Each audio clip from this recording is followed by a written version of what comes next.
Google pay, phone pay ಯಾರು ಮೊಬೈಲಲ್ಲಿ ಇಲ್ಲ ಹೇಳಿ, ಎಲ್ಲರೂ ಕೂಡ ಈಗ ಯೂಸ್ ಮಾಡ್ತಾರೆ, ಬಹಳಷ್ಟು ಹೆಚ್ಚಾಗಿ ಯೂಸ್ ಮಾಡ್ತಾರೆ ಗೂಗಲ್ ಪೇ ಮತ್ತು ಫೋನ್ ಪೇ. ಸೊ ನೀವೆಲ್ಲ ನೋಡಲೇಬೇಕಾದಂಥ ಒಂದು ಸ್ಟೋರಿ ಇದು. ಯಾಕೆ ಅಂತ ಹೇಳಿದರೆ, ನೀವೆಲ್ಲರೂ ಇನ್ನು ಮುಂದೆ ಗೂಗಲ್ ಪೇ ಮತ್ತು ಫೋನ್ ಪೇ ಯೂಸ್ ಮಾಡುವಂಥ ಜನ ಬಹಳಷ್ಟು ಎಚ್ಚರಿಕೆಯಿಂದ ಇರಬೇಕು. ಸಣ್ಣ ಸಣ್ಣ ವ್ಯಾಪಾರಿಗಳು ನೋಡಲೇಬೇಕಾದಂಥ ಸ್ಟೋರಿ ಇದು. ಗೂಗಲ್ ಪೇ, ಫೋನ್ ಪೇ, ಪೇಟಿಎಂನಿಂದ ಹಣ ಪಡೆದ್ರೆ ಏನಾಗುತ್ತೆ ಗೊತ್ತಾ? ಗೂಗಲ್ ಪೇ, ಫೋನ್ ಪೇನಲ್ಲಿ ಹಣ ಸ್ವೀಕರಿಸುವ ಮುನ್ನ ಅಲರ್ಟ್ ಆಗಿರಿ. ದೊಡ್ಡ ವ್ಯಾಪಾರಿಗಳಷ್ಟೇ ಅಲ್ಲ, ಗೂಡಂಗಡಿ ವ್ಯಾಪಾರಿಗೂ ಬೀಳುತ್ತೆ ಟ್ಯಾಕ್ಸ್. ಪೆಟ್ಟಿಗೆ ಅಂಗಡಿ, ಸಣ್ಣ ಟೀ ಅಂಗಡಿ ವ್ಯಾಪಾರಿಯೂ ಕಟ್ಟಬೇಕಾಗುತ್ತೆ ಟ್ಯಾಕ್ಸ್. ಗೂಗಲ್ ಪೇ, ಫೋನ್ ಪೇನಲ್ಲಿ ಹಣ ಪಡೆದ ಅಂಗಡಿ ಮಾಲೀಕರಿಗೆ ಟ್ಯಾಕ್ಸ್ ಗುನ್ನ. ಬೀಡಾ ಶಾಪ್, ಕಾಂಡಿಮೆಂಟ್ಸ್, ಕಾಫಿ, ಟೀ ಶಾಪ್ನವರು ಕೂಡ 2021ರಿಂದ ಟ್ಯಾಕ್ಸ್ ಕಟ್ಟಿಲ್ಲ, ಬಿಲ್ ಕಟ್ಟಿ ಅಂತ ನೋಟಿಸ್ ಬರುತ್ತೆ. ಕಾಫಿ, ಟೀ, ಸಿಗರೇಟ್ ಮಾರೋರು ಕಟ್ಟಬೇಕಂತೆ ಲಕ್ಷಾಂತರ ರೂಪಾಯಿ ಟ್ಯಾಕ್ಸ್ನ. ನೋಟಿಸ್ನಿಂದ ಸಣ್ಣ ಪುಟ್ಟ ಅಂಗಡಿ ಮಾಲೀಕರು ಕಂಗಾಲಾಗಿ ಹೋಗಿದ್ದಾರೆ. ಈಗ ಹಣ ಪಾವತಿ ಮಾಡದಿದ್ರೆ ಬಡ್ಡಿ ಹಾಕುವ ಎಚ್ಚರಿಕೆಯನ್ನು ನೀಡಲಾಗಿದೆ. ಗೂಗಲ್ ಪೇ, ಫೋನ್ ಪೇನಲ್ಲಿ ಹಣ ಪಡೆಯೋರು ಎಚ್ಚರಿಕೆಯಿಂದ ಇರಬೇಕು. ಇನ್ನು ಮುಂದೆ ಸಣ್ಣ ಸಣ್ಣ ವ್ಯಾಪಾರಿಗಳಿಗೂ ಇದು ಎಫೆಕ್ಟ್ ಆಗ್ತಾ ಇದೆ. ಗೂಗಲ್ ಪೇ, ಫೋನ್ ಪೇ, ಪೇಟಿಎಂನಿಂದ ಹಣ ಪಡೆದ್ರೆ ಏನಾಗುತ್ತೆ ಅನ್ನೋದನ್ನ ನಾವು ಗಮನಿಸ್ತಾ ಇದ್ದೀವಿ. ಟೀ ಮಾರೋರು ಎಲ್ಲ ಅಲ್ಲೋ ಒಂದ್ ಕಡೆ ಇಲ್ಲೊಂದ್ ಕಡೆ ನಿಂತ್ಕೊಂಡು ಟೀ ಮಾರ್ತಾ ಇರ್ತಾರಲ್ಲ, ಅವರು ಕೂಡ ಟ್ಯಾಕ್ಸ್ ಕಟ್ಟಬೇಕು. ದೊಡ್ಡ ದೊಡ್ಡ ವ್ಯಾಪಾರಿಗಳಷ್ಟೇ ಅಲ್ಲ, ಗೂಡಂಗಡಿ ವ್ಯಾಪಾರಿಗೂ ಟ್ಯಾಕ್ಸ್ ಬೀಳುತ್ತೆ. ಪೆಟ್ಟಿಗೆ ಅಂಗಡಿ, ಸಣ್ಣ ಟೀ ಅಂಗಡಿ ವ್ಯಾಪಾರಿಯೂ ಕೂಡ ಟ್ಯಾಕ್ಸ್ ಅನ್ನ ಕಟ್ಟಲೇಬೇಕಾಗುತ್ತೆ. ನೋಡಿ, ಗೂಗಲ್ ಪೇ, ಫೋನ್ ಪೇನಲ್ಲಿ ಹಣ ಪಡೆದ ಅಂಗಡಿ ಮಾಲೀಕರಿಗೆ ಟ್ಯಾಕ್ಸ್ ಗುನ್ನ. ಬೀಡಾ shop, condiments, coffee, tea shop ಮಾಲೀಕರಿಗೂ ಕೂಡ ಇದು ಶಾಕಿಂಗ್ ಸಂಗತಿ. 2021ರಿಂದ ಟ್ಯಾಕ್ಸ್ ಕಟ್ಟಿಲ್ಲ, ಬಿಲ್ ಕಟ್ಟಿ ಅಂತ ಹೇಳಿ ಈಗ ನೋಟಿಸ್ ಅನ್ನ ಕಳುಹಿಸಿ ಕೊಡಲಾಗಿದೆ. 2021ರಿಂದ ಟ್ಯಾಕ್ಸ್ ಕಟ್ಟಿಲ್ಲ, ಈಗ ಬಿಲ್ ಕಟ್ಟಿ. ಡಿಜಿಟಲ್ ಇಂಡಿಯಾಗೆ ಆಗುತ್ತಾ ಭಾರಿ ಹಿನ್ನಡೆ. ಗೂಗಲ್ ಪೇ, ಫೋನ್ ಪೇನಲ್ಲಿ ಹಣ ಪಡೆದವರಿಗೆ ಟ್ಯಾಕ್ಸ್ ಶಾಕ್ ಅನ್ನ ನೀಡಲಾಗಿದೆ.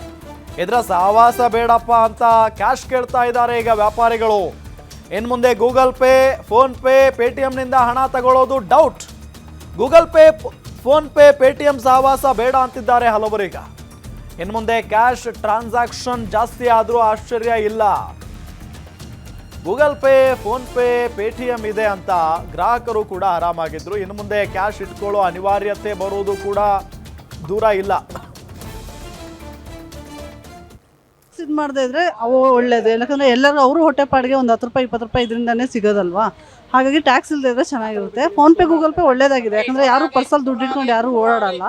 ಹಾಗಾಗಿ ಫೋನ್ಪೇ, ಗೂಗಲ್ ಪೇ ಇದ್ರೆ ಚೆನ್ನಾಗಿದೆ. ಬಟ್ ಟ್ಯಾಕ್ಸ್ ಮಾತ್ರ ಇರಬಾರ್ದು. ಹೌದು, ಅವ್ರಿಗೂ ತೊಂದರೆ ಆಗುತ್ತಲ್ವಾ. ಇಷ್ಟು ದಿನ ಚಿಲ್ಲರೆ ಸಮಸ್ಯೆ ಇತ್ತು ಮೇಡಮ್.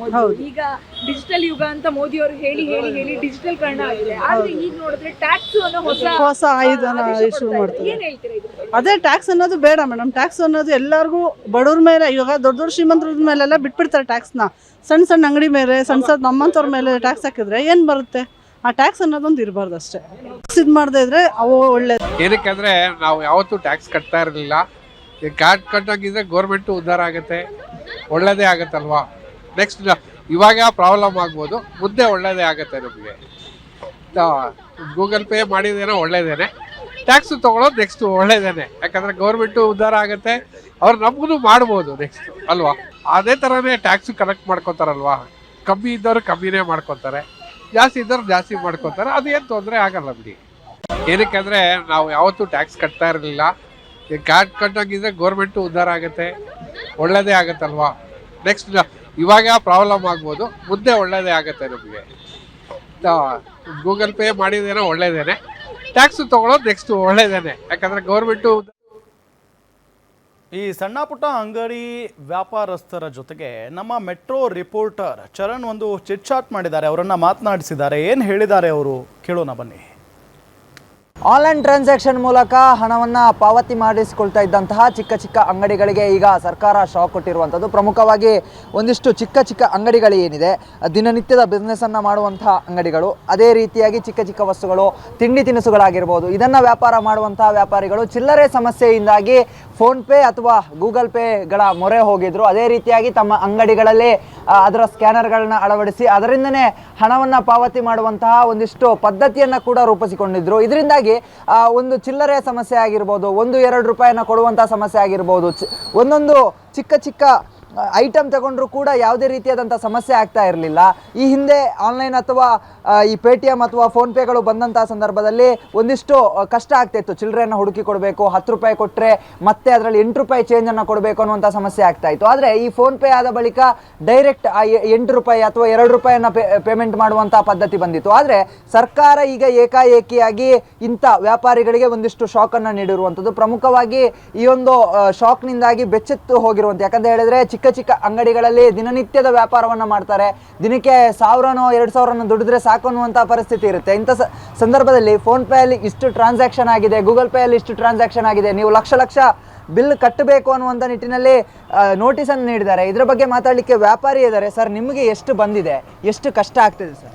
ನಮಗೆ ಒಂದು 2000-3000 ಆಗುತ್ತೆ. ಇದಕ್ಕೋಗಿ ನಮಗೆ ಬಿಲ್ ಕೊಡೋದ್ರೆ ಎಲ್ಲಿಂದ ಕೊಡೋದು? ನಮಗೆ ಇದರಿಂದ ನಮಗೇನು ಇದಾಗಲ್ಲ, ವರ್ಕೌಟ್ ಆಗಲ್ಲ. ಸರ್, ಈಗ ನಿಮಗೆ ಎಷ್ಟು ಟ್ಯಾಕ್ಸ್ ಕಟ್ಟಕ್ಕೆ ಬಂದಿದೆ ಮತ್ತು ಎಷ್ಟು ಭಯ ಆಗ್ತಿದೆ ಸರ್? ಈಗ ಇವಾಗ ಲಕ್ಷಾಂತರ ರೂಪಾಯಿ ಟ್ಯಾಕ್ಸ್ ಹಾಕ್ತಾರೆ ಅಂತ ಹೇಳಿದವ್ರೆ, ನಮಗೆ ಹಾಕಿದ್ರೆ ಸ್ವಲ್ಪ ತೊಂದರೆ ಆಗುತ್ತೆ ಅಷ್ಟೇ. ಸರ್, ಈಗ ಮುಂಚೆ ಫೋನ್ಪೇ ಯೂಸ್ ಮಾಡ್ತಿದ್ದಾಗ ನಿಮಗೆ ಎಷ್ಟು ಇದಾಗ್ತು, ಹೆಲ್ಪ್ ಆಗ್ತಾ ಇತ್ತು? ಅದೇ ಚಿಲ್ಲರೆಗೋಸ್ಕರ ಇಟ್ಕೊಂಡಿರೋದು ಅಷ್ಟೇ. ಇವಾಗ 10 ರೂಪಾಯಿ 20 ರೂಪಾಯಿ ಯಾವುದು ಬರೋಲ್ಲ, 5 ರೂಪಾಯಿ ಕಾಯಿನಿ ಯಾವುದು ಸಿಗೋಲ್ಲ ಇವಾಗ. ಅದರಿಂದ ಒಂದು 10-20 ಚಿಲ್ಲರೆಗೋಸ್ಕರ ಇಟ್ಟಿದ್ದೀವಿ. ಇವಾಗ ಡೈಲಿ ಒಂದು 2000-3000 ಆಗುತ್ತೆ ಅದಕ್ಕೆ. ಅದರಿಂದ ನಮಗೆ ಹಂಗೆ ಹೋಗ್ತಾ ಇದೆ ಅಷ್ಟೇ. ಸರ್, ಈಗ ಒಂದಿಷ್ಟು ಅಂಗಡಿಗಳು ಈ ಫೋನ್ಪೇ ಗೂಗಲ್ ಪೇಗಳನ್ನೇ ತೆಗೆದಾಕಿದ್ದಾರೆ, ಈ ಸಮಸ್ಯೆನೇ ಬೇಡ ಅಂತ. ಹೌದು, ಹಿಂಗೆ ಮಾಡಿದ್ರೆ ಇನ್ನೇನು ಮಾಡ್ತಾರೆ? ತೆಗಿಲೇಬೇಕು. ಟ್ಯಾಕ್ಸ್ ಕಟ್ಟಿದ್ರೆ ಎಲ್ಲಿಂದ ಕಟ್ಟೋದು? 1 ರೂಪಾಯಿ 2 ರೂಪಾಯಿ ವ್ಯಾಪಾರ ಮಾಡ್ಕೊಂಡು ಇದಕ್ಕೆ ಟ್ಯಾಕ್ಸ್ ಕಟ್ಟಿದ್ರೆ ಎಲ್ಲಿಂದ ಕಟ್ಟೋದು? ಇದಿಷ್ಟು ವ್ಯಾಪಾರಿ ಹೇಳ್ತಾ ಇರುವಂಥ ಮಾತು. ಪ್ರಮುಖವಾಗಿ ಈ ಒಂದು ವ್ಯಾಪಾರ ಏನಿದೆ, ಚಿಲ್ಲರೆ ಕಾಸಿಗೋಸ್ಕರ, ಚಿಲ್ಲರೆ ಹಣದಿಂದಾಗಿ ವ್ಯಾಪಾರಗಳು ನಡೀತಾ ಹೋಗ್ತಾ ಇರ್ತವೆ.